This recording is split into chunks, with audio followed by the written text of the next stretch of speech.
ہوتی ہے چونکہ یہ اللہ کے رسول کی بات بتاتے ہیں. چنانچہ خود کہتے ہیں کہ مفتی صاحب 3 مہینے کے بعد ابھی 15-20 دن پہلے مجھے فون آیا میرے ایم ڈی کا، ڈائریکٹر کا، کہہ رہے مشتاق سنا بھائی تم تو حاجی صاحب ہو گئے، ہماری طرف سے آپ کو مبارکباد. تمہیں مشتاق آفس آنا تھا. سر کیا ہوا؟ آنا تھا یار تمہارے لیے کچھ خوشخبری ہے، سرپرائز ہے.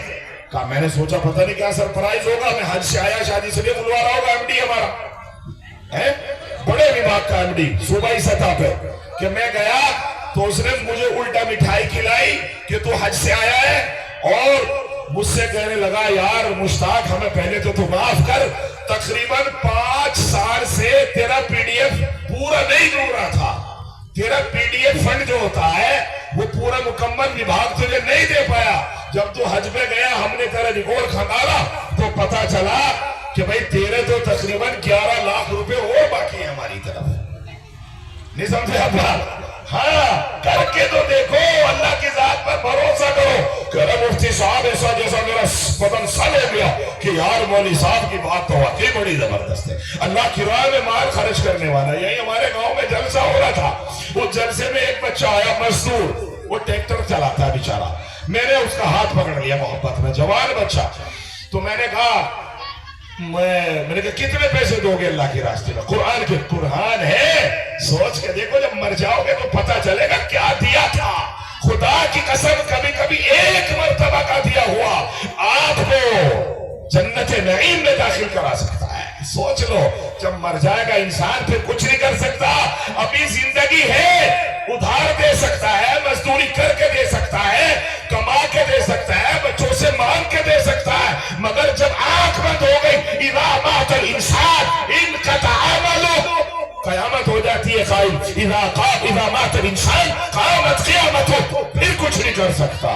اب اس مزدور سے میں نے پوچھا تمہارے ابا مرحوم کے لیے تم کیا ایصال ثواب کرو گے؟ مجھ سے کہنے لگا میں نے ہاتھ پکڑ رکھا. کہہ رہا حضرت آپ کی بات تو ٹالی نہیں جائے گی مگر اب پیسے نہیں ہیں. 10,000. میں نے کہا نہیں، کم سے کم ابا کے لیے 31,000. مزدور تھا، میری آنکھوں میں آنکھ ڈال کے کہنے لگا ہے تو نہیں ابھی کاروبار میں. میں نے کہا اللہ تجھے بہت جلدی کئی گنا عطا کرے گا. تو پتہ نہیں کیا گاؤں کے لوگ تو پکے ہی ہوتے ہیں نا، رسول اللہ کے زمانے میں پکے تھے. کہنے لگا پکا؟ مگر پکا. کہنے لگا تو بتاؤ کتنے دینے؟ میں نے کہا 31. کہنے لگا شام کو لا کے دے رہا، کہیں سے بھی لا کے دو، 31 ہوگی آپ کی. اب اندازہ لگاؤ میں نے وعدہ تو کر لیا مگر میں نے بھی وعدہ کس پر کیا؟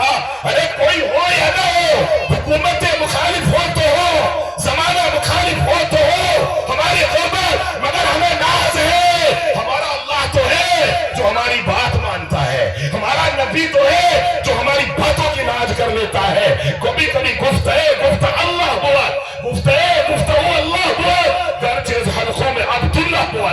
کبھی کبھی بندے کی بات کو اللہ یوں چک لیتا ہے، پوری کر دیتا ہے. اس مزدور نے میری بات کو پکڑا اور کچھ ابھی 3 مہینے کے بعد مجھے ملا. میں نے کہا بول بھائی کیسا چل رہا کام؟ مسکرا کے میرے گلے لگ گیا. کہہ رہا مفتی صاحب بات تو مولویوں کی جان ہے، پکی ہے. میں کیا ہوا بتا؟ کہہ رہا چھوڑو، آپ نے میرے سے وعدہ کیا تھا پیسے ہو گئے تو ہو گیا وہ کام. میں نے کہا بتا تو صحیح. اب دیکھو سر اللہ نے کیسا رزق عطا کرا. خدا کی قسم کھڈے کے نوجوانوں، یہ سال بھر میں موقع دیتا اللہ تمہیں. اور لوگوں اسے یوں ہی نہ لو، کتنے گاؤں میں ایسے لوگ ہیں جو پچھلے سال جلسے میں تھے اور اس سال ہاں یا نہ زبان بھی تو دی اللہ نے مجھے، اس سال جلسے میں نہیں ہے. بھئی یہ بات سچ ہے، سچ ہے. مالک تھے، زمیندار تھے، بیٹوں پر حق تھا مگر اب نہیں ہے. چلے گئے، سارے رشتے ٹوٹ گئے. کہنے لگا مفتی صاحب کمال ہو گیا، آپ سے ہفتہ بھی نہیں گزرا تھا مجھے کسی کا فون آیا. کہہ رہے بھائی اکرام تھا اس کا نام، زبان پہ آ گیا میری. کہنے لگا اکرام یار توڑی چاہیے. توڑی سمجھتے ہو؟ توڑی سمجھتے ہو کہ نہیں سمجھتے؟ لڈو بنتے ہیں توڑی کے. بھائی توڑی کا کیا ہوتا ہے؟ کچھ بھی نہیں ہوتا. یہ لڈو بنتے ہیں توڑی کے. توڑی تو سبھی جانتے ہیں نا کہ جی توڑی کا فون آیا، اکرام توڑی چاہیے. دونوں کا میں نے کہا بھائی توڑی کہاں سے لا کے دوں؟ ہاں اس نے کہا اکرام